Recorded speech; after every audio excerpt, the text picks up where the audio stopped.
سڵاوی خۆی گەورەتان لەبێ بینەران و بیسەرانی خۆشەویستی کەناڵی ئاسمانی پەیام لە هەرکوێگەن جوانترین سڵاوی خۆی گەورەتان لێبێ. من ڕاست کاکە مەحموود بە یارمەتی هاوکارانم ئەڵلقەیەکی نوێی بەرنامەی باسوخواستان پێشکەشەکەم و ترس و ململانەی ئەوروپا و خۆراوە بەرامبەر بە ئیسلام دەکەمە تەوەری ئەمڕۆی بەرنامەی باسوخواست. مامۆستا سەعیدی نورسی زانای هەرە مەزنی کوردان ڕەزا و ڕەحمەتی خوای لێبێ بەرامبەر ئەو هەموو چەپۆک و هێرشە دڕندەیە یەک لە دوایەکانی ئەوروپا و خاچپەرستان بۆ سەر جیهانی ئیسلامی دەفەرمێ من دەتوانم دان بە خۆمدا بگرم و ئازارە کەسیەکانی خۆم بخۆمەوە، بەڵام ئازاری نەتەوەی ئیسلام هێندە منی هاڕیوەوە هەستەکەم ئەو چەپۆکانەی بەرجیهانی ئیسلامی دەکەون لە پێشدا وەکو خەنجەر و شمشێر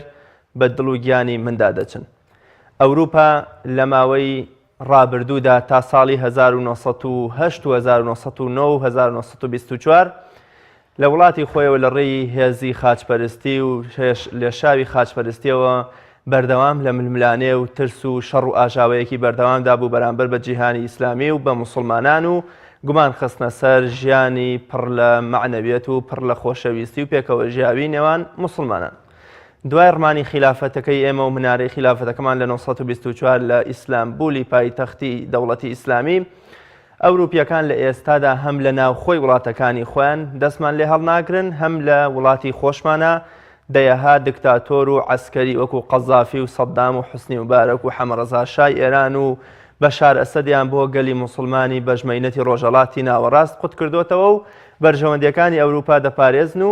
لێرە شەوە کەوتونەتە وێزە و گیانی موسڵمانانی بەژمەینەت کە تەنها لە ماوەی 42 ڕۆژدا حافظ ئەسەدی باوکی ئەم بەشار ئەسەدە توانی 29,000 موسڵمان لە شاری حەما شەهید بکە. ئیدی با حەمەڕەزا شا و حوسنی مبارەک و قەزافی و سەدام حوسێن و باقی دکتاتۆرە دەستنێژەکانی تری ئەوروپا لە وڵاتانی موسڵمانان بوەستن وەکو ئەحمەد سۆکارنۆ ئەمانوڵڵا خان لە ئەفغانستان.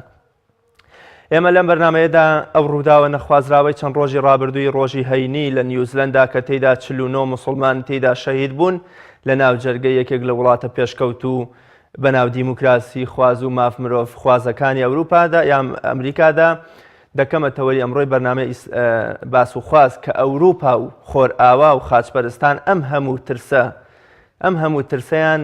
بۆچی ئەگەڕێتەوە مێژوەکەی کەیە، بۆچی هێشتا شتێک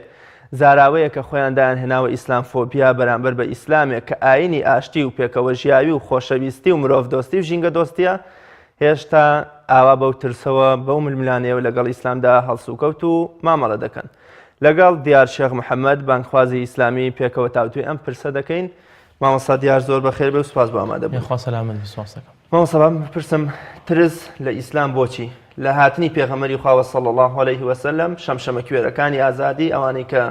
دژی نور و چرا و ڕووناکی و خۆشەویستی بوون تا ئەم لەحزەیە دوای ڕمانی خلافەتەکەشمان دوای نەمانی دەوڵەتێکی سیاسی و جوگرافی مسلمانان هێشتا ئەترسن لە ئیسلام و هێشتا بە ڕق و بغزەوە سەیری ئیسلام و مسلمانانەکەن. ئەم ترسەوە کارەکەی چییە؟ بسم الله الرحمن الرحيم الحمد لله رب العالمين وأصلي وأسلم على المبعوث رحمة للعالمين وهداية للحائرين سيدنا وحبيبنا وأستاذنا وعظيمنا وقائدنا وقدوتنا وأسوتنا ونبينا ورسولنا وكهفنا وكنفنا وسندنا ومعلمنا ومنقذنا ومرشدنا ومربينا وتاج رؤوسنا وقرة أعيننا وطب قلوبنا وحاد أرواحنا مولانا محمد وعلى آله وأصحابه وأحبابه وأتباعه وحزبه وجنده ومن اقتدى بهديه واستنى بسنته واقتفى أثره إلى يوم الدين. أما بعد دەست خۆشی لێ یەکەم خوای تەعالا بخاتە میزانی حەسەناتی هەمووانەوە و ئەو براو ئازیزانەی ئێمە خوشکانەی ئێمە کە شەهید بوون خوای تەعالا بە شەهیدیان لە قەڵەم بات و بە شەهیدیان حساب کات و خوای تەعالا سەبووری ئێمەی موسڵمانیش بات بەو جەریمەی ئەو تاوانەی کە ئەو ئەحمەقەی ئەوێ کردی. طبعا ترس لە ئیسلام تاریخەکەی ئەگەڕێتەوە بۆ ئەو کاتێک کە پێغەمبەر صلی الله علیه وسلم نێراو و خوای تەعالا بیعثەتی پێدا. ئەوان وا ئەزانن هاتنی پێغەمبەر صلی الله علیه وسلم ئینقلابێکە بەسەر عیسا و موسایە. ئەوان بە ئینصافانە و بە منصیفانە و بە عەدالەت سەیری واقع ناکەن کە ئەم محەممەد ڕەسوول الله صلی الله علیه وسلم سیلسیلەیەکە و برایەکە بۆ ئەم پێغەمبەر ئازیزانەی کە خوای تەعالا ناردوونی و بەرنامەی خوا ئەبێت تەواو بێ و تەواوبوونی بەرنامەی خوا تەواوبوونی ڕیسالەی خۆی تەعالە جەلە جەلالوه بەناردنی پێغەمبەرە صلی الله عليه وسلم و قورئانیش ئاماژەی پێداوە کە چەنە حقد و بغض و چینە و ئەو مەسائلانە ئەو دڵ و دەرونیان پڕە لە نەخۆشی و پڕە لە یعنی وەکوتم حقد بەرامبەر مسلمانان بۆیە قورئان ئەفەرمێ کە باسی یەهودەکە ئەفەرمێ ئەشەد الناس عداوة خراپترین کەس کە دوژمنی تۆ بێ یەهودە و أقربهم مودة نصارى ذلك بأن منهم قسيسين ورهبانا وأنهم لا يستكبرون ئێمە سەر ئەرز پێک حالیان سەر ئەرز 7.4 ملیار وەکو لە تەقریەکەی 2018 هاتووە طبعا ئەوەی کە سەر ئەرزی قەڵەباڵغ کردووە مسلمانان و مەسیحیەتە یەهودیەت 0.2 لە سەتا يعني تقريبا 12 مليون نيوة همو يهودي سر أرز إما مع العلم إسلامكي إما ما ملايكي جوانك على قل أوانا هر بيان الله أهل الكتاب بيان الله أو كسانيك كتاب يعني بودابزين راوا كتوراة وإنجيلة هات قرآني بيروز كاتك دابزي وتكميلي أم توراة وإنجيلة بكات بلام يك فرقي هي فرقك چيا أويك تسليمي قرآني تسليمي ملاكان نكر خوا فرمي إنا نحن نزلنا الذكر وإنا له لحافظون بو خوي فاراستي وخوي يعني كفيل بوبوي كأم قرآن فارزين لبرأوي أوان إضاعي توراة وإنجيل ينكر تحريف ينكر تمزيق ينكر درانديان ليان قرتان زيادان بودانا بهوسي خويان أو برنامج خوي بردقارة أو كتلوكي آسمان كدا بزي بوسر أرس أوان تيكيان دا فهاتو استح حالي حاضر بۆیە ئەترسن لە ئیسلام لەبەرەوەی ئەزانن ئیسلام ئەو دینەیە کە شیاوە بۆ هەموو ئینسانەکان بۆ هەموو زاتەکان بۆ ئەوروپا خۆشی جارە ئەوروپا هەر بەشەر نەبوو لە دوای حربی عالەمی دوو هەموو بوون بەو ئینسانە هادئ و ئارامەی کە ئیسە تۆی بینی ئەویش واقع وای لێکردن ئەگینا حربی عالەمی یەکەم و دووهەم بەڵگەیە لەسەر ئەو هەموو مەجزەرە و قەسابخانەی کە ئەو غەرب و ئەوروپا لەناو خۆیانە کردیان خۆ هەر بەشەر نەبوون ئەوروپا هەر حەمامیان نەبوو توالێتیان نەبوو هیچیان نەبوو هەمووی لە ئیسلامەوە فێر بوون هەر هەمووی بڕۆ تاریخ خوێنەرەوە ئەو دەوڵەتی عوسمانیە کە ئیسا لعنەتی لێ ئەکەن و تفی لێ ئەکەن و قسەی پێ ئەوترێ دەوڵەتی عوسمانی بوو بە بەرەکەت بۆ هەموو عالەمی فێری ثەقافەت کرد فێری خوێنەواری کرد فێری چاوکردنەوە کرد فێری مامەڵە و حرەکە کرد فێری ئەخلاقی جوان کرد مالیزیا كان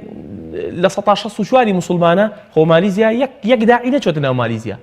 يك مسلماني تيانا بو هموي تجارته ومعاملة وايليا كردن اندونيسيا 250 مليون هموي شافعي مذهبه هموي بتاجرة كان بو مسلمان هموي معاملة جوانا كان اسلام بو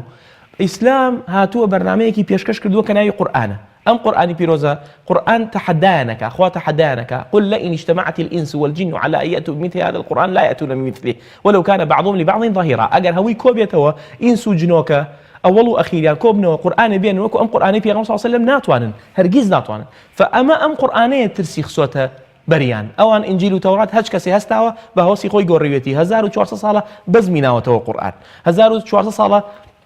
زلزلەی ناوەتەوە قورئان بۆیە محەممەد قوتب ڕەحمەت بێ فەرمێ قورئان وەکو بووکێک ئەمێنێ هیچ کەسێ ناتوانێت اختراقی کە بووک اختراقەکرێ بەشەوەی کچێک ئەبێ بە ژنێک بەڵام قورئان هەمیشە ئەبێ وەک بووک بمێنێتەوە بە جوانی بەس تەماشایکی تەماشای کەمالیات و جەمالیات و جەلالی ئەو کتابە پیرۆزە بکەیت فقورئانە ئەوانی تۆقاندووە ناتوانن چی لێ بکەن یعنی شەدەیە فەتحەیە کەسرەیە ضەمەیە سکوونێ ناتوانن هیچ تیا بکەن بۆیە لەگەڵ ئەو هەموو گومان خستنە سەر قورئانیش لەگەڵ ئەو هەموو گومان و ئەو هەموو تەشکیکە لەسەر قورئان و لەسەر سوننە و لەسەر ناتوانن هیچ سەیرەکەی ساڵێک قەڵەباڵغی دروستەکەن دوای ساڵەکە هیچ نەما چونکە ئەو قورئانە خوای لە دوایە مسلمانی لە دوای نییە باسی ئەوە ناکە مسلمان چەنی لەبەرەوە بەس لیبیا 600 حافظ قورئانیانەیە 600,000 حافظ بەس لیبیا باسی ئەوە ناکەم من باسی ئەوە ئەەکەم کاکە ئەمە خوا هاتۆتە گۆڕێ خوا هاتۆتە پێشەوە خوا دیفاع لەم قورئانەکە تۆ لەکوێ توان 7 ملیار کەس کۆبنەوە قورئانێ بێنن وەکو قورئانەکەی خوا ناتوانن فترسی ئەمانە لە ئیسلام هەر تا قیامەتیش ئەمێنێ و مؤامراتیان زدی ئێمە ئەمێنێت کاتە پەیوەندی بە بوون و نەبوونی دەوڵەتی ئێمەوە نیە لەوە چ ئەوان وەختی خۆیان ئەم دەوڵەت و منارەی خلافەتی ئیسلامیان ڕوخاندووە بۆ ئەوەی کەوا ئیتر بە ئاواتی خۆیان بگەن و خۆیان ببنە پێشەنگی هەموو مرۆڤایەتی بەڵام بەڕووخان ێوەش لە معنەویەتی مسلمانانە نەیانێشتۆ بسرێتەوە ئەبەدەن معنەویاتی مسلمان ئەو نەبەرزە من قورئان و بەخوای گەورە بە ئیمانەکەی چونکە ئیمان کە هاتە پێشەوە کە نیداءەکە ئیمان کە هاتە پێشەوە هیچ کەسێ ناتوانێت بەرامبەری بگرێ یەک شتی بەسیط لەسەر ئیمان زوبەیری کوڕی عەوام ڕۆژێ لە خەو هەستا خەبەری بووە کە خەبەری بۆ شمشێرەکەی دەرکرد و چوو بەناو گەڕەکانی مەکە ئاوا لە ئەرزەی خشاند شمشێرەکەی ئاخر لەناو عەرەبا ئەگەر شمشێر بخشێنی لە ئەرزەوە تەحەدایە وڵا چوونە خزمەتی پێغەمبەر صلی الله علیه و سلم زوبەیر ئاخر پورزای پێغەمبەر و ئاوازاوی پێغەمبەری عەلەیهی سەڵاتو وسەلام هەردووکیان کچی ئەبوبەکری سیدیقیان هێناوە وتیان زوبەیری کوڕی عەوام کە تۆ بیشارەتی بەهەشت و پیاوە ئاوا زەزەی ناوەتۆ لە گەڕەکانی مەکە ئاوا خەڵکە ترسێنێ خەڵکە تۆقێنێ ئاباین کە وڵا باین کرد وتی زوبەیرەوە بۆ ئاکەی وتی وەڵڵاهی لە خەوما هەموو ئەهلی مەکە کۆبوون و تۆیان کوشت منیش کە خەبەرم بوویەوە نەمزانی خەبەرم بۆ تۆ خۆمزانی هەر لە خەوەکەم یەکسەر شمشێرەکەم بردووتم تەحەداتانەکەم وتی باشە زوبەیر ئەگەر ڕاست بووایە چیتەکە وتی بەخوا هەموو خەڵکی مەکەمە کوشت ئیمان کە هاتە پێشەوە ئەوە ئیمان یعنی مەبدە یعنی بڕوا ئیسا ئێمە بۆ مسلمانێکی سەقەتین لەبەرەوەی بڕواکانمان سەقەتە کەی بڕوا ڕاست بێتەوە ئینسانیش ڕاستە بێتەوە هەچ کاتێ بڕواکان سەقەت بوون بڕوا ئەو شتەیە کە ئینسان نایبینە لە ناخی خۆیان ئینسان دووشتی خۆی ئەبینێ و سێ نابینێ چونکە ئینسان پێگاتوە لە پێنج یەکێ لەوانەی کە نابینێ بڕواکانە هەستەکانە ئەوەی لە ناختا هەیە فئیمان کە قسەی کرد هیچ کەسێ ناتوانێت ئەوە کاتێک کە ئینسان شەهوەتی ئەجوڵێ شەهوەتی ورگ و دامێنی نەفسەڵێ ئادەی تێرم کە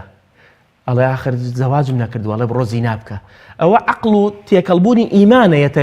پێشەوە ئەڵێ بابە زینا حرامە خوا حرامی کردووە کاتێک کە ئینسان برسیە بێڵە بچۆ لە فەیە بخۆڵێ پارەم پێنی ئەڵێ بیتزە ئەوە ئیمانەیەتە پێشەوە ئەڵێ بابەت زین حرامەوە بێ دەست بقرتێنی فئیمانەکەی ئێمە وای لێ کردوینە حەمنە معنەویاتێکی بەرز و ئەمەی کە ئەیبینین هەمووی بە ئیبتیلا و ئیمتیحان و ئیختیبار و تاقیکردنەوە ئەزانین ئێمە ئەمە هەمووی بۆ زیادەی حەسەناتە هەمووی بۆ زیادەی ئەجر و پاداشتی قیامەتیمانە و هەمووی بۆ ئەوەیە کە ئێمە زیاتر جێگیر بین و ئێمە ئەو ڕیسالەمان بۆ ئەنێرە خۆی پەروەردگار هەر تاکێ لە ئێوە مستەهدەفە هەر تاکێ لە ئێوە مستەهدەفە بەرامبەر ئەو هەموو جەریمەیە کە ئەکرێ و مستەهدەفین لە بەردەم ئەو خەڵکە خراپەی کە ئیدعای دیموکراسی دەکات من گەیشت بە یەقینێ مامۆستا ڕیاض کە دیموکراسیەت لێرە و لەوێ نییە بوونی نییە دیموکراسیەت کاتێ کە باسەکرێ هەمووی بەرژەوەندیە هەمووی مەصالحە هەمووی گرفانە هەمووی بۆ ئەوەی خۆی لە سوڵتە بمێنێ لەسەر کورسی بمێنێ ئەگینا دیموکراسی بەس بۆ ئێمە فەقیر و هەژار و مسلمانە ئەگینا دیموکراسی لە هەموو ئەوروپای ئەو دیموکراسی بۆ مەجدەرەی کرا 40 بۆ 50 کەس تۆ بە یەک دقە هەمویان خلاصکەی ئەمە دیموکراسیەکەیە ئەی عەمرتان نەمێنێ بۆ خۆتان و دیموکراسیتان ئەی عەمرتان نەمێنێ بۆ خۆتان و بیضاعەتان ئەی عەمرتان نەمێنێ بۆ خۆتان و منهەجتان کە هەتانە لەناو لوبی نیوزلەندا و غەرب و ئەمان و ئیطمیئینان کە گەنجانی ئێمە فری و ئەدرێ و شەیدای ئەو مەجزەرەیەن تۆ وەرە بیبینیت لەناو ئەو هەموو غەرب و ئۆروپایە ئەو مەجزەرەیە بکرێ ئەو مەجدەرەیە چەند ساڵشتی وا نەکراوە لەناو مزگەوتە قێراوە تۆ بەڵام لە یەک کاتا کەسێ بچێتە ژوورۆ 40-50 بکوژێ شتیوان نەبووە لە هیچ وڵاتێکی مسلمان ئیسلام ئەوەندە ناشرینە مسلمانان هێندە درڕندە و دزێ و بۆ منە تونند و تیژ و تۆندڕەون کەەوە ئەوروپا ئەم وێنە ناشرینەی هەیە بەرامبەری و ئەم تەعاون لە ناشرینەکە بەرامبەریان سەڵی وەک ئەحمەد دیدات تەحەدای کرد وتی وەرنە پێشەوە با لەسەر مێزێدانی شیمزای ئیسلام چی ناشرینی هەیە با چاکیکین بە هەمومان نایەنە پێشەوە چونکە ئیسلام یەک پارچەیە لە ئاشتی یەک پارچەیە لە جوانی یەک پارچەیە لە نور یەک پارچەیە لە شەوقی جوان یەک پارچەیە لە بەرەکەت یەک پارچەیە لە برایەتی لە چرایەتی لە خۆشەویستی لە تەبایی لە سۆز لە عەتف ئیسلام ئەوانەمان پێشکەشەکە یەکێ لە هەرە پەیامە گەورەکەی پێغەمبەر عەلەیهی سەڵاتو وسەلام و خوا کە بۆی نادۆ لە ئاسمانەوە وما ئەرسەلناکە ئیلا ڕەحمەتەن للعالەمین ئەگەر ڕەحمەت بێ بە 100 جزء یەک 0.0 تیانە ئەو مەجزەرەی کراوە ڕەحمی هەتیانە ئیسلامی ئێمە پڕیەتی لە ڕەحم پڕیەتی لە سۆز ئێمە کەسێکی دوژمنمان بێتە ماڵمان یان دوژمنێکی من بێتە ماڵی جەنابە بڵێ من دەخیلم لای تۆ ئیتر من بە بۆنەی تۆ کە هاوسێ و هاوڕێ و هاودید و هاوفکر و هاوپیشەی منیت من ئەڵێم تەواو پێغەمبەر صلی الله علیه و سلم هەرزوو فەرموویەتی هەچ کەسێ بچێتە ماڵی ئەبوو سوفیان فهو ئامین ئەبێ هەز بە ئەمان بکات ئەمە دوژمنە سەرسەختەکەی پێغەمبەر عەلەیهی سەڵاتو وسەلام پێغەمبەر لە بەردەم کەعبەیە کاتێک ئەگەڕێتەوە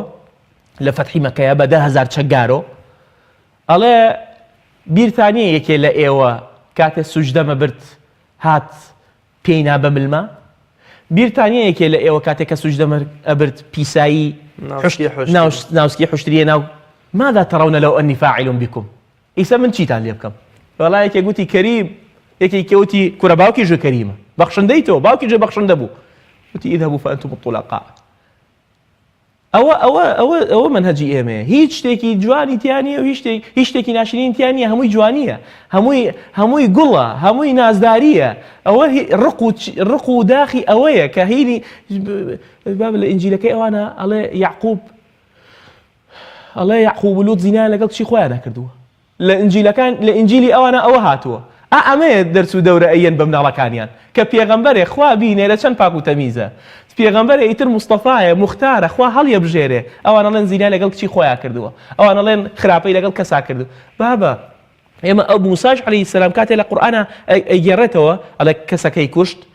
یاخود ڕیشی براکەی گرت چونکە تعدایە لە پێغەمبەر براکەی ژێر پێغەمبەر بووە لەو حەکە ئەوە هەمووی لەبەر خوا بوو هەمووی غەزەبەکەی لەبەر خوا بوو لەبەر دەعوە بوو هەمووی ئەو شتانەی کە لە قورئانی جا بەرامبەر پێغەمبەران خوا ئەیگێڕێتەوە هەمووی لەبەر خوای پەروەردگار بوو جەل جەلاله خۆیان تووشی ئەو زەیقەتە کرد تووشی ئەو ناڕەحەتیە کرد ئەگینا پێغەمبەران هەمویان ئێمە لای ئێمە عیسا و موسا و محەممەد و هەر هەمووی فەقی نییە پێغەمبەر فەرموویەتی عەلەیهی سەڵاتو وەسەلام کە لە موسلیمات و الأنبیاء إخوة ودينهم واحد وأمهاتهم شتى پێغەمبەران بران ويك دينيان هي أي إسلام لآدم وهرتا خاتم صلى الله عليه وسلم إن الدين عند الله الإسلام نقورة فأبي أوان بين سفري إسلام شنك إسلامي موسى وعيسى أما تكملي كردوا بيغمر عليه الصلاة والسلام تر بيوز بم حقدوا بيوز بم مسلمان يجمم كشنو برينا طاو نابي مليار وكوتم مليار تقريبا حوصد مليون بما طاو نابي بنجاك بم كشنو برينا وإنما أصل وايا ولا اعتراف كبدينك من ولا دينك من ولا صلى مێژووی دوور و درێژی ئیسلامە بەو هەموو شەپڕێوی و دوورکەوتنەوە لە قورئان و سونەتەش بەتایبەت لە ئەمەوی و عەباسی و عوسمانی و مەملوک و مەمالیک و ئەیوبی و ئەمانەدا شتی لەو شێوەیە هەبووە ئاینی پیرۆزی ئیسلام چۆن سەیری پەنابەر و ئەهلی زیممە و معاهیدی کردووە کە هاتووەتە نێو دەوڵەتی ئیسلامیەوە تۆیەک کەوا هیچ پلە و پۆستێکت نەبووە نە ئامۆزای پێغەمبەر بووی نە ئامۆزای خەلیفەکان بووی صلی الله علیه وسلم توانیتە ئەمانی کەسێکی مەسیحی یا قیبتی یان بەو نەجوولەکە یا بەو نە زەردەشت یا بەو یەزیدی بدەیت لە مێژووی ئیسلام ئاشتیوا هەبووە کە بە کۆمەڵ خەڵک بکوژرێ بە ئەنقەست مێژووی ئیسلام بە فەزلی خوا بینا بووە لەسەر قورئان لەسەر فەهم بۆ قورئان لەوانەیە کەم و کورتیەک هەبێ بەڵام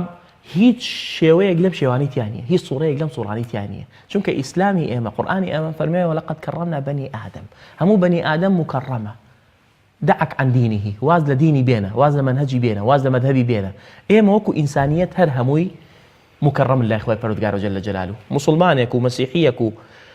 يزيديك هر كسيك هي وكو إنسانية إما همو من براين چونك دايك حواء وباوك آدم كومانا كاتوا أما يك دوهم أوي أهلي كتاب كاتي هستي بارتياح كردوا كاتي هستي بخوش حالي وخوش گزاراني كردوا كلا جير سايو ڕایەی ئیسلامە بووە کە لە ژێر سێبەری مسلمانانە ژیاون ئەگینا غەیری ئەوە کاکە پێشەوەی پێغەمبەر صلی الله علیه و سلم بێت و ببێ بە حاکمی مەدینە دەوڵەت ئیعلانی دەوڵەت و حکوومەت کە لە مەدینە ئەو ئەنسارانە ئەنسار ئەهل الکتاب بوون ئەنسار پێگاتبوون لە ئەوس و خەزرەج چل دانە ساڵ شەڕیان بوو چل دانە ساڵ لە یەکیانە کوشت دوژمنایەتیان هەبوو ئەو دوژمنایەتیە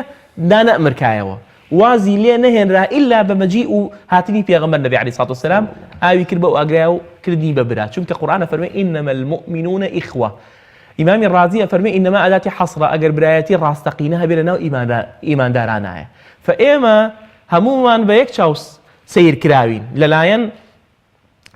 عولەما و فوقەها و شەخصیات و سەلاطینی ئەم أمة كوام سلطانة أبيني جندل ولا حكم عباسي وأموية حتى لا عثمانية كانيش كوامي أنا بيني جندل وشتكي وين كردوه جرأتي نبوة شنك في غمر ما فرميتي من آذى ذميا فقد آذاني هاش كسي عزيتي ذميك بعد ذمي أو إلى ذمتي إماية أو إلى جرد صلاتي إماية أو إلى جرد راية وسعي إماية كأهل الكتابة مسيحية ياخذ يهوديك من آذى ذميا فقد آذاني ومن آذاني فقد آذى الله هاش كسي عزيتي با عزيتي مني دعوة هاش كسي عزيتي مني جماعة عزيتي الذين يؤذون رسول الله لهم عذاب أليم في الدنيا والآخرة يعني لعنوا. فهج كسيكيش عزيتي بيغمبر با عزيتي خواي پروردگاریا جل جلاله بلکو پیغمبر لصحیح بخاری تاریخ الكبير اجرته وفرمي من قتل معاهدا هج كسي معاهده وهي بجواز ترجوره بفيزه ترجوره لا بمصطلحي استا معاهده وهي عهدك يعني وثيقيك لقل معنا ببي شر هاتو تناوما من قتل معاهدا هج كسي بيكوجه فأنا بريء من القاتل ولو كان المقتول كافرا من بريء لكسكيك إيكوجي أجر كذا كجرا وكيش كافر به أو بيغمر إما وافر عليه الصلاة والسلام أما ينقل كراوة بومان جيل بجيل زانا بزانا فقيه بفقيه دولة عثماني 400 نزيكي 450 500 سال حكميان كرد لسال مذهبي حنفي حكميان كرد وبدائع الصنائع في ترتيب الشرائع أو كتابه لمحكمة كان ينابو هموي نص بنص حكميان كردوه بمنصاني كهاتوه لقرآن والسنة بيغمبر عليه الصلاة والسلام لا يعني نداوة مگر اجتهادي عالمي نبي أيش لما مسائلاني أنا شو كمسائل حدود تقريبا مجالي تانية إلا ردنا نبي إذا قالوا قيل كي لسرة من بدل دينه فاقتلوه علماء معاصرة لن أو حديث إشي بيناكل شو كالقرآن بازنك ولا حال أبقى له قيلها هي ما بسم أويا لتاريخ مسلمان أنا وفضي خواي جور جل جلاله اشتواني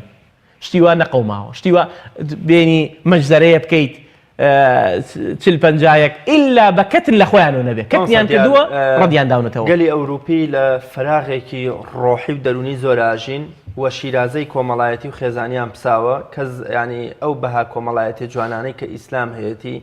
محرومی دایک و باوک پێکەوەنانی خێزان شیرازەیەکی بە قووەتی خێزان پەروەردەکردنی مناڵ پێگەیاندنی منداڵ ئەو محەبەت و خۆشەویستی هەیە لە لای ئەوروپی ئەمە فراغە و غیابە ئەمە تا چەند بۆتە هۆکاری ئەوەی کە کاتێ من ئەبینم من لە ڕەشببینی و بەدبەختی و قوربەسەری ئاژیم و تۆ خۆشببخت و ئاسوودە و ئارامی ئیدی ئەمە بێتە غیرەیەگە بێتە حەسوودیەک لە ناخی مندا و ناچارم بە هەر جۆرێ بێ من ئەم بەختەوەریە لە تۆ بسەنمەوە. ئەکید یەکێ لە هۆکارەکانەوەیە کە ئینسان فراغی ڕۆحی بۆ دروستە بێ ئەوەیە کە ڕۆحی بینا نەکراوە ئەوەیە کە ئینسان ئەو ڕۆحە بەچی ئینسان چەند شتێکی بێ تێریکە یەکەم عقڵەبێت تێرکەی بە خوێندنەوە دووهەم ئەبێ ماعیدە تێرکەی بە خواردن سێهەم ئەبێ شەهوەتت تێرکەی بە زەواج یان زەواجە یان وەالعیاذ بالله شتی خراپە ئێمە زەواجەکەمان هەیە چوارهەم ڕۆح ئەبێت بە هیچ شتێ تێر ناکرێت ئیلا بە هیچ شتێ پڕ ناکرێتەوە ئیلا بەخوا نەبێ فراغی ڕۆحی ئەبێ بە مامەڵەی تۆ خوا کەس پێ نەزانێ ئەبێ بەوە پڕکرێتەوە لەگەڵ ئەخلاقە جوانەکانی ناو کۆمەڵگا هەموو ئۆروپا کۆمەڵایەتی نین هەموو ئۆروپا کۆمەڵایەتی نابینی هەموو ئۆروپا دراوسێتی نازان چییە هەموو ئۆروپا مازالە جبریل یوصینی بالجاری حتى ظننت أنه سيورثه جبریل هەموو جارێ هاتە خوارەوە دراوسێکە ئەوەم زانێ بەشە میراتی ژی بەرەکەوێ لە هەموو ئۆروپا ئەوە نیە جاری وایە خەڵک مردووە 40-50 ڕۆژی پێ چووە بە بۆ چوون دەریان هێناوە لە هەموو ئۆروپا بچۆ بۆ ئۆروپا کەس شایەکە بۆ ناکڕێ لە هەموو ئۆروپا بچۆ بۆ ئۆروپا ئەگەر دۆلارێک پێنە بێ کەس سنتێکی نایەتێ ئەوە یەکێکە لە پاڵنەرەکان یەکێکە لە دافعەکان یەکێکە لە هۆکارەکان کە ئەم کەسە ئەحمەقە هەستی ئەم جەریمەیە چونکە بۆ لە بەرەوەی ڕۆحی تێر نەبووە زیکر نازانێ فکر نازانێ شکر نازانێ ئەو عالەمی مادیاتە گەورە بووە ئەو هەموو ڕۆژەکان ئیشەکە بۆی شەمە و یەکشەمە سەرفیکا لە جەستەیە بۆی سەرفیکا لە شەهوەتیە ئەمە هەموو ئۆروپایە ئۆروپیەک نابینی ئیلامانە دەربانە لەم چکە ئینساف نییە چکە لەوێش خەڵکی یعنی هین هەیە بەڵام عامەکە باسەکەی لە 1985 یەک ئۆروپی نابینی ئەهلی خێر بێت ئەوان خێرەکەیان ئەمەیە کە ئینێرن بۆ ئێمە کۆمپیوتەرمان بۆ دروستەکەن و لاپتۆپمان بۆ دروستەکەن و ئەمانەمان بۆ دروستەکەن و بە پارە ئەویش ئەجری دنیاییان هەیە ئەجری ئاخیرەتیان نییە چونکە من کاتێک خێرێ بکەم بە تۆ ئەبێ ئەجری دنیام نەوێت لە تۆ بۆ لە قیامەتە فئەجری قیامەتی ناگەڕن بۆ ئەجری قیامەتی ئەو کەسە ئەڵێ ئەو نانە ئیمڕۆ لە خوانە من ئەجری قیامەتیم بۆ چییە بۆیە زۆربەیان وەکو ئەو دەردە خەریکە بۆ ناو ئێمەش یعنی نقل بۆ ناومان وەکو برایە گوتی ئێمە جاری وایە بۆیە نوێژەکەین هەندێک لە ئێمە بۆیە نوێژەکەن ئەڵێن نەوە قیامەتە بێ هەر لەبەرەوە نوێژەکەن لەزەتبوون لە ذیکر خەریکە نامێنێ لەزەتبوون لە عیبادەت نامێنێ هەموو لەزەتی ئۆروپی یەکشەمانە کە ئەچێ بۆ کنیسەکەی سەگێکی غۆفرانی هاتێ 6 دانە ڕۆژ ئەو لە لەزەت و لە زیناکردن و لە ئەملاولایە اینجا بە چەکێ لێ خۆشە بێ کابرای قەشە ئەوە هەموو هینەکەیەتی ئەی خوا کوا ئەی کوا قیامەت کوا ئەی ئاخرەت کوا ئەی ئینجیل کوا ئەی کوا یعنی ئەمانە یعنی هەمووی غائبن یعنی تۆ کەسێکی وەک خۆت کەسێک وەک من لەکوێ ئەم قووەتت پێداوە کە لەکوێ ئەم جورئەتت پێداوە کە بێت لە هەموو تاوانی من نیابەتەن عن الله وەکالەتی لەخوا وەرگرت بێ ئەوێ زەحمەت وەکالەتەکەیمان بە پیشان بە بزانێکی چییە فهەموو ئەوروپا نازانن کۆمەڵایەتی چییە نازانن برایەتی چییە نازانن تەوقەی گەرم چییە نازانن قسەی خۆش چییە نازانن ئیبتیسامەت چییە ئەوروپا هەموو ساڵانە چەندەها ملیۆن خەڵک خۆی ئینتیحارەکە ئەوروپا هەموو ساڵێک 16 ملیار جگەرە ئەفرۆشێ 16 ملیار جگەرە ئەمە بە زۆربەی لە وڵاتانە ئەفرۆشێ نەمسا یەکەم وڵاتە لە کوحولە لە 137 وڵاتەکە ئەخۆنەوە هەموو فەردێکی نەمساوی کە ئەخواتەوە مانگی 7 لیتر مەی ئەخواتەوە 7 لیتر 20 لیتریەک بنزین کە ئێمە یەکینە سیارە ئەوەی خواتەوە لە بانگەکەیە ئەوە هەموو ئەوروپایە تۆ فەراغ نەبێ ئەوەی کە فەراغی هەیە دەسایەتە جگەرە کێشان و عارە خواردن و نێرگە لە کێشان و طبعا بە جیاوازی حکومەکانیان باسی ئەوە ناکەین ئێمە بەڵام شتێکە حتا جگەرە کێشیش بۆی عاجز نەبن جگەرە کێشەکان لێم هەتا جگەرە کێشیش خۆی لە قێزەونە خۆی لە خراپە یەک جگەرە کێش بینیۆ بڵێ باشە بە بەڵگەیەوەی کە نایە لە کوڕەکەی بکێشێ چونکە ئەڵێ من تازە ئیبتیلا بووم بووی فەوە هەمووی فەراغە جاری وا هەیە مەسەلەن ئێمە ئافرەتمان هەیە لە ناو خۆمانە لە بەیانیەوە چێت تا ئێوارە لە بازاڕە ئەمە فەراغی هەیە ئەمە تااقەتی نییە بچێتەوە ماڵ ئەگینا ئیشی بازار ئەوێ بەرنامە بێ من بە 2 سەعات تەواو یەکەم فهەموو ئەوروپا بێ بەرنامەی کۆمەڵایەتیان نییە بەرنامەی ڕۆحیان نییە بەرنامەی ئەوان بەرنامەی پارەیە بەرنامەی مادەیە بەرنامەی ئەوەیە کە ئێستا ئەم دەقەیە ئەمەوێت شتێکیان نییە ناوی خێر بێ شتێکیان نییە ناوی منەظەمەی خەیری بێ ئەبەدەن منەظەمە خەیریەکانی ژیان هەر هەمووی مقابلە هەر بە مقابل ئیشەکە وەکو ئێمە نییە خۆبەخش ئیسە لەویا ئالەویا لەو سەرجادایی کە قسەیە بە خوشکێ بڵێ 100 گەنج لێ ڕاپەڕێن لەوەی کە جنێوەکەی پێداوە لە هەموو ئەوروپاوە نییە ئەوە ئیسلامە فێری ئەو غیرەتەمانەکە کە ئینسان دابڕا لەخوا غیرەتی ژی نامێنێ کە ئینسان دابڕا لە شەریعەت دابڕا لە قانونی ئاسمان هەرچی بەها جوانەکانە لە دەستێهات چونکە ئینسان کە خۆی یەکلا نەکردەوە بۆ بەهەشت طبعا بەرەو دۆزەخە چێ ئێمە لە مەنهەجی ئێمە وایە چونکە ئێمە دەردی ئەبوو عەلای مەعەڕی ئەڵێ ئەبوو عەلای مەعەڕی شاعیرێکی عەرەبە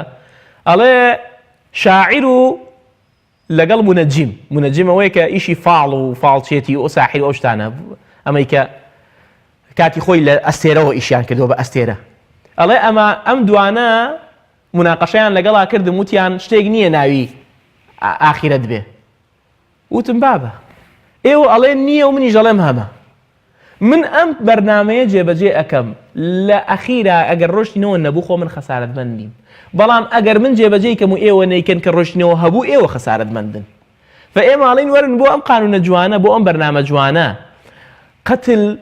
قەتل بێ لە قانونی خوا هەرچی قانونەکانی سەر ئەرزە سەرزەنشت و بە خراپە باسیەکەن قەتل یعنی بینای خوات ڕوخان چونکە هیچ کەسێ ناتوانێت خوا ئەفەرمێ تەحەداکە ئەفەرمێ ذوبابەیە دروستکەن مێشولەیە دروستکەن ناتوانن مێشولە عنکەبوتێک باڵندەیەکی بچکۆلە کوامەی مێلورەیەک ناتوان فكيف بەم ئینسانە کە خوا ئەفەرمێ في ئەحسەنی تەقویم دروستم کردووە ئەم کەسە کە ئیختیال و ئیشتیال و ئەی کوژێت ئەمە بینای خوای ڕوخاندووە هەرچی قانونەکانی سەر ئەرزە و بە قانونی نیوزلەندایژۆ ئەو قەتلە بە قێزەون لە قەڵەم ئەدەن کەواتە بێ زەحمەت مادەم قێزەونە مادەم خراپە ئادەی وەرە چیەکەن ئێوە یعنی کە ئەم کەسە بۆ مجرد ئیعدام یەکەن ئێوە 50 کەس ئاوا بکوژێ ئەم کەسە ئیعدامکردنی ئیتر هەموو شتەکان حەلە بێت ئەمە ئەبێ بەرنامەی بۆ دابنرێت ئەبێ هەرچی ئەم وڵاتە عەرەبیانە و ئەم ئیسلامیانەیە هەستن 7 وڵاتی ئیسلامی هەن 7 وڵات هەن کە ئیسلام لە ناویانایە زۆربەی 22 وڵاتی عەرەبی ئادەی کوانێ ئیستینکاریان کوانێ ضدی ئەم مەسئلەیە بوەسن ئەگەر کەسێکی کە وایە غەیری مسلمان ئەوە ئیتر قامەتی دنیا وەلەم تەقعد ئەوە یان و ئەقەلیەن و ئەبێ هەمومان ئیستینکاری کەین و کە هەرچی شت کرابێ بەرامبەر غەیرە مسلمان هەر مسلمان بۆ یەکەم کەس هەستاوە زدی بەساوە ئەوروپا تا بە ئیسلامە ئەکێشێ خەڵک زیاتر بەرەو ئیسلامە ڕوە ئەم پیاکێشان و ململانێ و وێنە ناشری نەشی بۆ ئەوەیە کە بە خەڵکی بگەێنێ بە مسلمانیش و بە مەسیحیەتیش بگەێنێ کە ئیسلام ئاینە دژی ئافرەتە، ئیسلام دژی پێشکەوتنە، ئیسلام دژی داهێنانە، ئیسلام دژی زانستە. بەڵام لەگەڵەوەشە بیرمەندانێکی گەورەی و ڕۆژێگارودی لە ناهەناوی ئەوروپاوە دێن بەرەو ئیسلام کە دەنگدانەوەیەکی هەیە. ڕۆژێگارودی توانین بڵین 1000 مەسیحی 1000 مسلمانش پێکەوە کۆکەڕ و هێندەیە و کاریگەر نەبوون، چونکە بیرمەند و فەیلسوفێکی گەورە بوو. لە 11 سپتەمبەرە دەبینی هەزارها مسلمان دێن بەرەو ئیسلام، هەزارها مەسیحی. لە ئەو وێنەکاری کاتێرە قەبیحانەی کە دانیمارک یۆلاندن پۆستن بەرامبەر بە پێغەمبەری خوای کرد صلی الله علیه وسلم، وای لێ هات دانیمارک داو دەرمانەکەی نەئەفرۆشرا لەبەر بایکۆتکردنی لەلایەن خەڵکی تەنانەت خەڵکی مەسیحیشەوە. سەرنجام کابرا مسلمان بوو سەرنووسەرەکە و خەڵکێکی زۆریش بۆی ئەم وێنەکاری کاتارانەوە بەرەو ئیسلامەتی و بەرەو مسلمانەتیات. مەبەستم ئەوەیە ئەوروپا هەرچیەکەکە خەڵکی زیاتر وەکۆڵێ ئەو سیناریۆ و پلانە قێزەونەی بۆ دەرەکەوێ و خەڵک زیاتر بەرەو ئیسلام دێ. قسەی جەنابەت چییە؟ هیدایەت یەکەم تەوفیقی خوایە. ئەمە بابی گەڕانی بەلای خۆی پەروەردگار یەکەم شتی بەدەست خوایە جل جلاله. ئینەکە لا تهدی من ئەحببت ولكن الله يهدي من يشاء. ئەمە یەک. دووهەم خەڵکی ئۆروپا کاتێک کە مسلمانە بن دوای ئەم هەموو جەریمە و موسیبەتانی کە بەرامبەر ئیسلامەکرێ، هەمووی ئەوەنسە ڕیاز هەر هەمووی ئەمەی کە ئەکرێ بە خێتە و پلان ئەکرێت. بۆیە کابرای ئۆروپی دوای ئەوەی کە خێتە و پلانەکە تەسەڕوو بکات چێتە ناو خەڵک بڵاوە بێتەوە، چونکە هەموو شتێ ئیسەوا مەزانە ئەمە عەفەوی بووە، ئەمە چۆتە مزگەوتە چل پەنجایەکی کە لە پاشە کردووە، قەد وا نەزانی ئەمە عەفەوی بووە. یعنی کەسێک هەستا وەڵا لە فەیسبوک و شتێک خوێنمەوە من وەڵا بەرنامەیەک بووە چووەتە جێبەجێ کردووە، بەرنامەیەک هەیە لە فەیسبوک خوا نازانم ناوی چی، ئەمەی کە ئەمە وەڵا هەستاوە کورە بابە ئەوە لەوە گەورەترە، ئێمە تاکەی ئاوا ئەوە سادیج و بەسیط بین، تاکەی ئەوە یعنی داماو بین ئێمە، ئەمە هەمووی پلانی لە دوایە و هەمووی خطەی لە دوایە. فهەڵە ئەم خطەیە تەسەڕوفەکە بەناو خەڵکە، خەڵکە زانێ ئەمە پلانێک وە لە ئیسلامەکرێ، ئەیانەوێ هەر عددی مسلمانان وردە کەم کەنەوە، ولكن خابووە خەسیرو إن شاء الله قەت مسلمانان بەوە کەم نابنەوە، چونکە ئێمە لە باتی ئەوەی ئیسلام یەک ژنی بۆ حەڵالکردنین، چواری بۆ حەڵالکردنین، بۆی تەکاثەروا فإني مباهٍ بكم الأمم يوم القيامة. زۆر بن خەڵک زۆر بێ بۆی چونکە من مباهاتان پێوەکەم لە قیامەتەوە، وەکو پێغەمبەر فەرمی عەلەیهی سەڵاتو وسەلام. ئیسا نسبەتی عێراق لە پێش 2003 کۆڵە زیایی کردووە، چۆتە 36 ملیۆن تقریبا، 36 ملیۆن کە ئەو کاتە 28 ملیۆن و 20 مع العلم ئەو حربەی کە لە ناومانە ڕوویان نزیکی 2 ملیۆنێک هەر ڕۆشتووە، 2 ملیۆنێک هەر شەهید بووە ئەم کە احتیلالی عێراق کراوە. ف ئۆروپی ڕۆژ بە ڕۆژێتە ناو مسلمانەوە، چونکە ئەزانێ ئیسلام غەیری جوانی هیچی کەی نییە، غەیری ئاشتی هیچی کەی نییە، هەمووی تاکە دینە کە بتوانی بژیت لە سایەیە، تاکە دینە بتوانی هەڵکەی لەگەڵیا. کابرای کورد چوو بە ئۆروپا، کەپڵێکی ئۆروپی هەبوو بوو، توی حەزەکەم بیوە مسلمان و توی باش شتێکم بەرێ خوێنمەوە، وەڵا قورئان یابووە طبعاً بە تەرجەمەوە. دوای ئەوەی کە خوێندبوویەوە وتبی وەڵا من ئیسلامە بم، توی الحەمدولیلا ئیسلامە بی، وتوی وەڵا بەس شوژ ناکەم بە تۆ. توی بۆ؟ توی وەڵای ئەوەی کە خوێنوە لێرە لە تۆ نییە، ئەوەی لەم کتێبا خوێنمەوە لە تۆ نایبینم. فبفضل خوا ئۆروپی خوای تەعالا کاتێک کە ئەیخاتە ناو ئیسلامەوە یەکسەر بەسیرەی پێبەخشێ و یعنی وایان خوا وای لێ ئەکا کە سەیری ئێمەی فاشل نەکات، چونکە محەممەد غەزالی بەڕەحمەت بێ پێش محەممەد غەزالی معاصر ئەو قسەیەکە فەرمێ ئێمە محامێکی فاشلین، قەزێکەمان قەزەیەکی عادلە، فمحامیەکانە فاشلین، فمۆروپی سەیری ئێمە ناکات، فەزڵی خوا سەیری قورئانەکەیەکە تێئەگا و ئەیزانێ ئەو هەستەی بۆی دروستە بێ، ئەو ناخەی کە جوڵەی بۆ دروستە بێ لە کاتی خوێندنەوەی ئەو قورئانەیە، چونکە قورئانێکە لە معجزەکانی ئەوەیە کە سحر و سەحبی خەڵکەکە. ئەو با خەڵک بە خراپ لێم تێنەکات، برایە گوتی لە بەرنامەیەکە گوێم لێ بۆ وتە قورئان سحرەکە، نانا قەزم ئەو سحرە نییە، قەزم سحرە لوغەویەکەیە، یعنی پێغەمبەر صلی الله علیه و سلم جاذبەی هەیە. فقورئان فعلا جاذبیەتی هەیە، ڕاتەکێشێ، سەحب دەکات. فأول لو يابو أو كسا أوروبيا در أكيد. فأوروبا حقيقة بوغني ولاتكي خوي بو در أكيد روش بروش أزاني أو لتش حالكي خرابة أجي أزاني تش حالكي هي صوزي هي جماليتي هي جادي جواني هي سياري هي چەکی پێشکەوتووی هەیە لە عیلما پێشکەوتووە. ئەمانە هیچی ئەوە پڕ ناکاتەوە کە تۆ بەندایەتیەکەت بسەلمێنی لەگەڵ خوایە جەلە جەلالوه. چونکە ئینسان ئیسا جاری وایە هەندێک کەس هەیە ڕەخنە لە پێغەمبەرەکەن عەلەیهی سەڵاتو وەسەلام، لە مستەشریق و لە کەسی ئەحمەقی خۆشمان جاری وا هەیە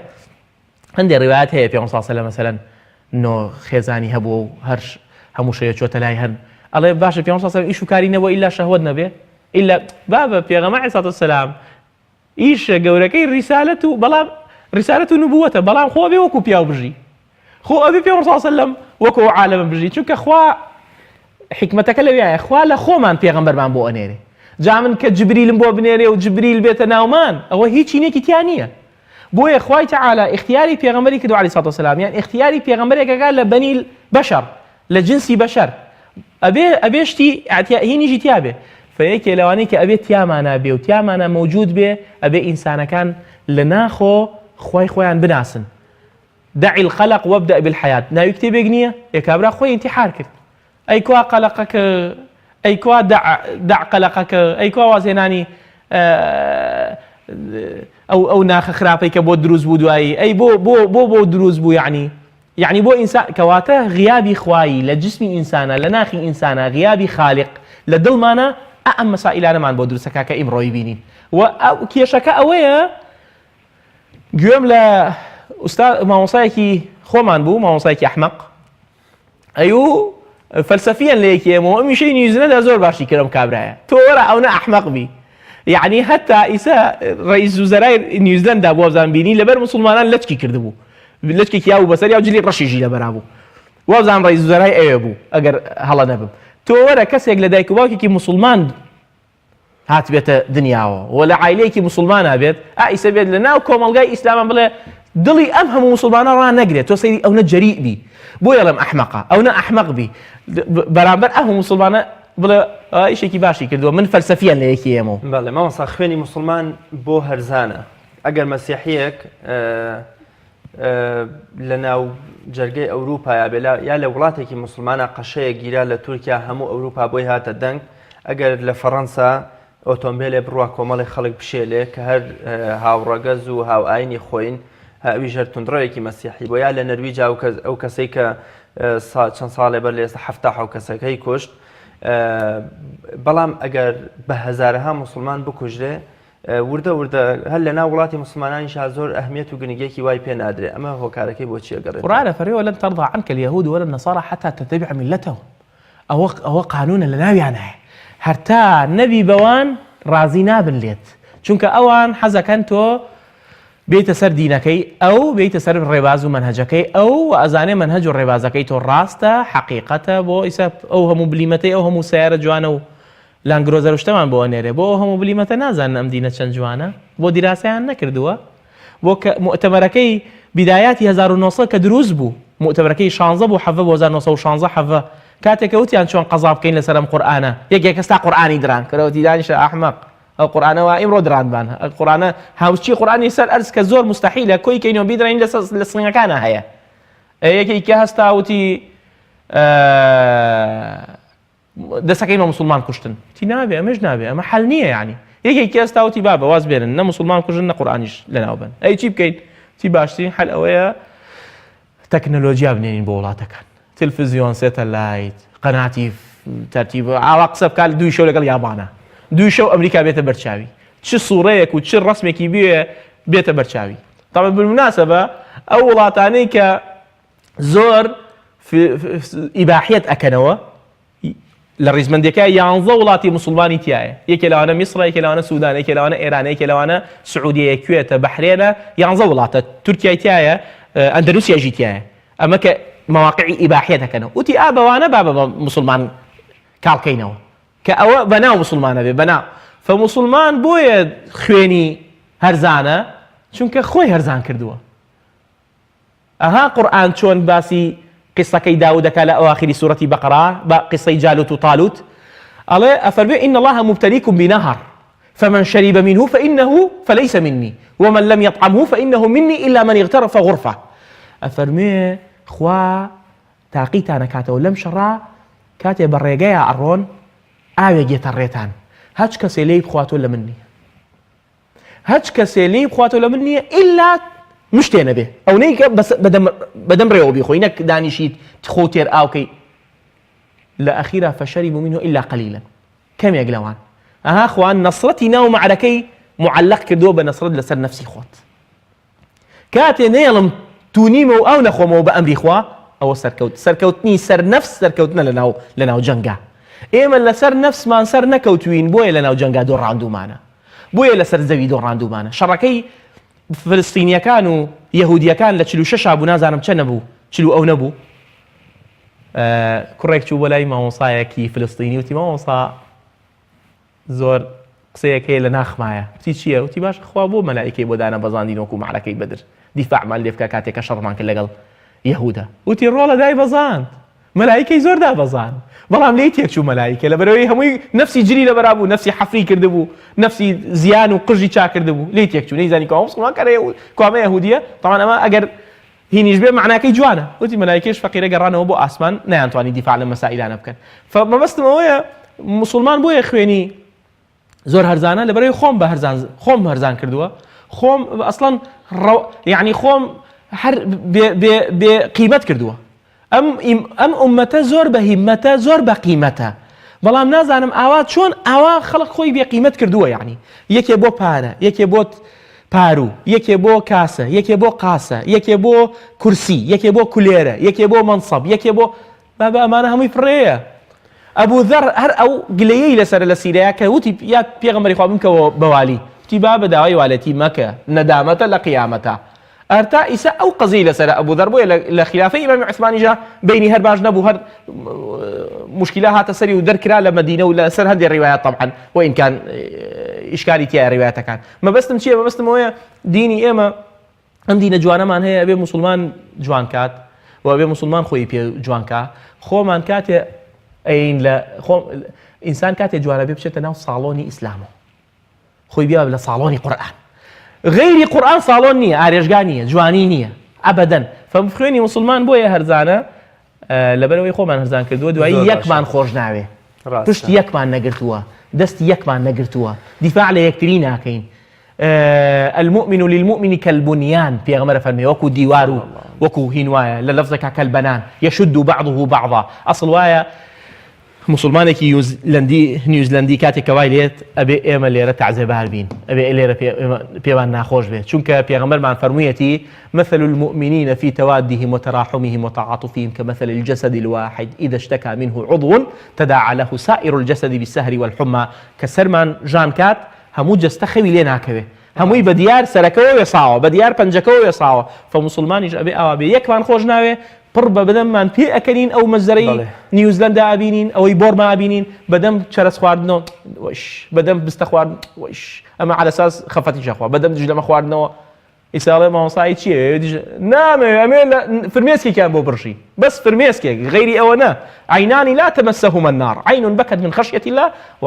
وعين باتت مامۆستا دیار کۆتا پرسیارم من مقابلەیەکی دکتۆر عادل باخەوان کە کۆمەڵناسێکی گەورەی و لە مامۆستای جامیعەی لە فەڕەنسا ئەڵێم بە قۆنسڵی فەڕەنسیم وتووە کەوا خۆتان بە هۆکاری لە سەتاسەتی کێشە و توندوتیژی و نەکبەتیەکانی ڕۆژهەڵاتی ناوەڕاست وڵاتانی ئەوروپی و فەڕەنسین و هەر ئێوەن چەکیان پێفرۆشن و هەر ئێوەن چاوپۆشیەکەن لە 1925 تا 1979 کە کاتە 54 ساڵ بنەماڵەی ڕەزاشا هەزارها مسلمان بکوژن بنەماڵەی حافز ئەسەد بنەماڵەی سەدام قەزافی حوسنی مبارەک ئەو تاغوت و دیکتاتۆرانەی تر مەبەستمەوەیە بپرسم بەڵام ئەوروپا قبول ناکە محەممەد مورسیەک کە حافظ قورئانە و پیاوێکی بە ئەخلاقە نەکرد ئەوەی کە 29 ساڵ و 40 ساڵ بمێنێتەوە تەنان ناژێڵن 4 ساڵەکەی خۆی کە بە دەنگدان و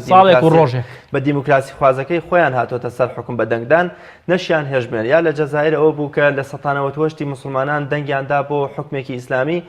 ملیۆنێ شەهیدیان پێدان و ملیۆنێ مسلمانیان شەهید کرد مەبەستمەوەیە بپرسم ئەم هەمووی دیکتاتۆر و عەسکەر و پیاوکوژە ئەمە ژەر بناچێتە چوارچێوەی ئیسلامۆفۆبیا بۆ ئەوەی لێرە خەریکی مسلمانان بن بکەونە گیان و وێزەی مسلمانان بۆ ئەوەی دیموکراسی و مافی مرۆڤەکەی ئەوان جوان بێ و لێرەش ئێمە هەمومان ئاوات بەوێ بخوازین کە ئەشچین ئەوێ لەوێژە ئەو ڕووداوی نیوزلەندا و 11 سێپتەمبەر و دانیمارک و زۆر شتی ترمان بەسەرهێنا قوربان ئەوان دوو قەڕنە ئیش لەسەر مسلمانەکەن بە جدی و بە فیعلی و ئەوەی تاقوتەرامان کەن بۆی لە وڵاتی خۆمان دەربانکەن چۆن فلستینیەکانیان فریودا و پیان فرۆشتن وتی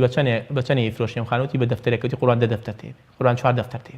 وردە وردە ئەیانێ هەرچی وڵاتانە وای لێ بکەن و مسلمانان دەرکەن و پەردەوازەمان کەن و خەریتەکەمان بگۆڕن و خۆشەویستی نێڵن لە ناومانە و ئەو هەموو ئیسا بەشار ئەسەد بۆ ماوە تۆ پێم ناڵێ ئەوان دیفاعیلیەکەن ئەو هەموو مەجزەرەیە کرا لە سووریا ئەو هەموو مسلمانەتیا چوو ئەو دنیای کلاشنکۆفی پێفرۆشتووە کابرای ڕووسی بۆیە دیفاعیلیەکە ئەی هەرەوە دنیای کلاشنکۆف و سیخۆی پێیاوە بۆی مسلمانی پێ بکوژێ ئەی باشە ئەو هەموو چەکە خۆی ئێمە دروستی ناکەین یەک وڵاتی مسلمان نییە یەک وڵاتی مسلمان یعنی وابزانم تورکیای لێ دەرچێ یەک وڵاتی مسلمان نییە و خاستان ئەم 22 وڵاتە کە چەک دروستکە ئەبەدە کورە دەرجێکی ژان پێ دروست ناکرێت ئیسە 330 میلیۆن عەرەبن 330 میلیۆن عەرەب بە یەک ڕۆژ بمرن فراغ دروست نابێت لەسەر ئەرز چونکە ئاها لە خەلیج جاشیشە جیان نابێتەوە کەسێکی خۆرن کەسێکی ئیستیهلاکین بەڵام لە سین ئەگەر 100,000یان لێ بڕوات بە یەک ڕۆژ فراغێ دروستە بێت چونکە کەسێکی منتیجن فهەمووی سین و ئەمریکا و ئیسرائیل و فەڕەنسا و ئەڵمانیا چەک دروستەکەوەی نێرەوەی فرۆشێ بەمانە ئەی فرۆشێ و دوای ئەوە پارێژمان لێسەن چەککانیش خۆمانی پێکوژین چەکی کێشمان ئەێنێ بە قەرز هەر بۆی خۆمانی پێکوژین تیارێژمان بۆ ئەنێرن جاری وایە تیارەکە بۆ 20 ساڵ 30 ساڵ ئەڵێ پارەم نییە ئەوڵە 30 ساڵی کەی مشکلێتەوە براو بەڕێزی ئێمەی ئەی یاتێەوە بۆی کە خۆمانی پێبکوژین و کە برای خۆمانی پێکوژین و کە لە خۆمانی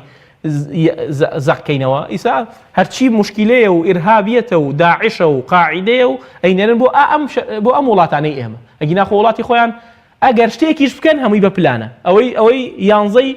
سپتەمبەر نییە ئەوش پلان بۆیش ئەڵێن ئەو ڕۆژە نازانم چەند یەهودی ئیجازە بوون 2500 3000 یەهودی ئیجازە بوون لە بیناکانان نەماون هەمووی مەدروسەی خۆیان هی بەڵام